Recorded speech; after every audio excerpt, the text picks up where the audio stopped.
제73장 예수께서 말씀하셨습니다.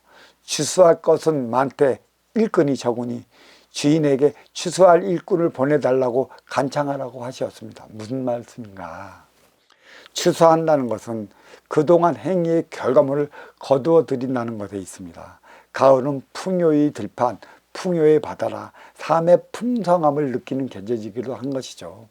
육생의 수확은 육생량이 있는 것이고 정신량을 부과시키면 화합의 결실이다.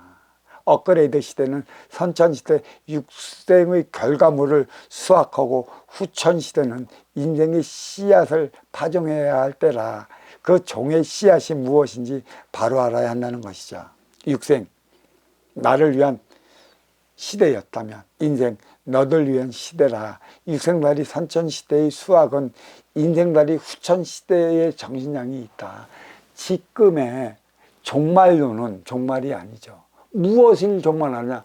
육생달이 육생시대의 육생을 종말시킨 다음에 맞이하는 인생의 후천시대가 있을 것이다. 이것을 마무리 져야 하지 않겠느냐. 이것이 수학의 계절이다.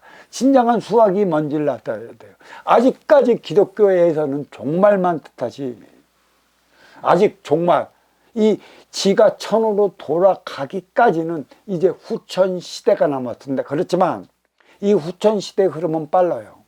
무지 빨라요. 어린 시절에서 성인 시절 30살까지의 시간은 더뎠다면 30살에서 60살까지 되는 시대가는 눈 깜빡할 새. 이 시간의 흐름이 너무 빠르다. 빛의 흐름은 정해졌는데 왜 이렇게 시간의 흐름이 빠르게 느껴질까? 인간의 뇌라는 것이죠. 태어나서 그 무엇에도 시달리지 않았던 뇌는 시간의 흐름을 그리도 더디게만 느껴지는데, 이 뇌가 지식과 시달리고 내 앞에 있는 이들과 시달리고 싸움에 시달리고 논쟁에 시달리고 분열에 시달리고 기타 등등의 내 욕심에 시달린 만큼의 이 뇌가 노쇠해진 만큼의 빛의 흐름, 시간의 흐름을 그만큼 인지하지 못하는 것이에요. 선천시대와 후천시대의 가교, 즉 육생량과 인생을 하나로 연결시키는 다리가 정신량인 것입니다. 아울러 추수할 것은 많은데 일꾼이 적다는 소리는 선지자를 말하는 것이죠. 빛의 자식들, 가슴속에 타올거리는 불빛을 활활 타오르게 할 때라 하늘에 계신 어버이에게 청하라는 것이다. 보다 많은 일꾼을 보내달라고 말이다. 그리고 업그레이드 시대 108년 동안에 14만 4천 명이라는 엄청난 선지자를 보냈는데 이들 다 어디 갔어요? 하늘에 계신 아버지는 통곡하고 계십니다. 당대 최대의 과제는 예수님의 말씀을 온누리에 전하고자 하는 것에 있고, 업그레이드 시대 최고의 과제는 그 어느 쪽으로도 치우치지 않는 선지자들을 공부시키는 일에 있었습니다. 제74장 예수께서 말씀하셨습니다. 오 주여, 샘물가에는 많은 사람이 서성이고 있습니다. 그러나 샘 속에는 아무도 없습니다. 참 가슴 애린 소리예요. 서로가 자기의 욕심만큼의 것을 받아서 가져가려 하는 것이지, 빛 속에 깊이 들어가 빛의 아버지처럼 포근한 삶을 이 만민에게 전해주려 하는 선지자들이 없다라는 얘기예요. 물은 천기의 생명을 지기로 실현하는 운송수단이다. 그리하여 물은 운용의 주체요 대지는 활동의 주체라. 물이 흘러가는 곳의 자연은 살아 숨쉰다. 천기 없이 지기에서 만들어내는 모든 것들은 각자 도생에 맞춰놓으로써 충돌을 불을 따르는 것입니다.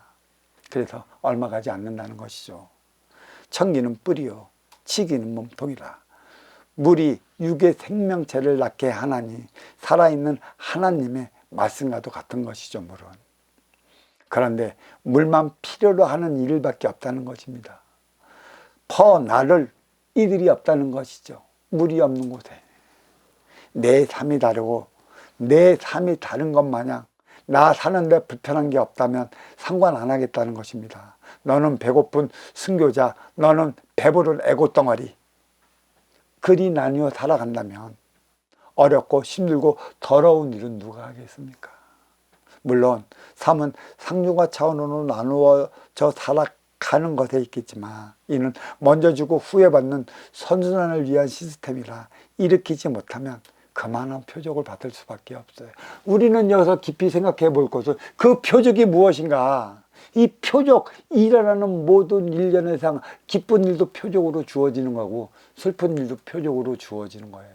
이 깊이를 알면 내 행위가 옳았나 옳지 않느냐를 분별할 수 있어요. 그때마다 자기 자신을 뒤돌아볼 수 있는 시간을 가주시는 거고 통틀어 일주일에 한 번은 그러한 일들이 얼마만큼 일어나고 있나 가져보십시오. 그게 바로 안식입니다. 안식의 기쁜 뜻을 알아야 되는 것이죠. 안식이라 하나님을 찾고 신들만 찾는다고 안식이 되겠습니까? 깊이 생각하십시오. 보이는 것은 보이지 않는 것에 의해 움직이는 것이라. 정녕 순교자가 희생일까? 순교자는 희생하는 것일까요? 아닙니다. 그보다 행복한 것은 없어요. 샘 밖의 삶보다 샘 안의 삶이 얼마나 행복한 것인지 몰라요. 내 지금까지 바뀌어온 겉의 육생의 모습만 바뀌어왔지 내 안에 인의 모습이 바뀌어오지 않은 관계로 인해 삶이 고통스러운 것이지. 내 안에 내 세면 그 샘 안에 있는 나, 그 속에서 살아가는 나는 그거보다 행복한 것이 없습니다. 느껴보십시오. 느끼는 자만이 알 수 있습니다. 사회는 사바생애인 것이에요. 사바세계수, 그래서 세간이라 하지 않습니까? 사바세계가 다로 있을 것 같습니까? 안 그렇습니다. 서로 못 잡아먹어서 안달인 저 사바세계에 어떻게 해야 할 것일까? 제75장 예수님께서 말씀하셨습니다. 문간에서 많은 사람들이 서성이고 있다. 그러나 단독자만이 신부의 방으로 들어갈 수 있다. 참 애매모호한 말씀을 하셨습니다. 어느 쪽으로도 치우치지 않는 자가 있을까? 치우쳐 살아가지 않는 자가 있을까? 선악과로부터 선악이 나뉜 것도 남녀 음양 분별이 나뉜 후부터다.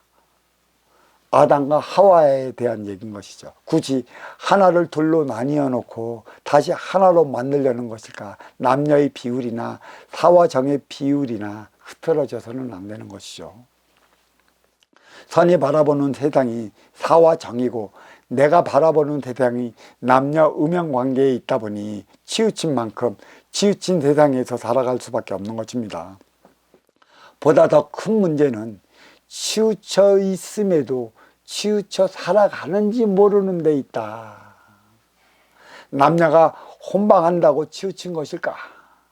하나 되기 위해 에너지 충전소 가정을 꾸리는 것이고 업싸움의 장소가 행회 현장 사회로 마련되어 있는 것인데 이곳에서 충전된 에너지를 써야 하는 것이다. 행회 현장 사회에서. 방년되면 어떡할까? 어디 가서 채워야 할까?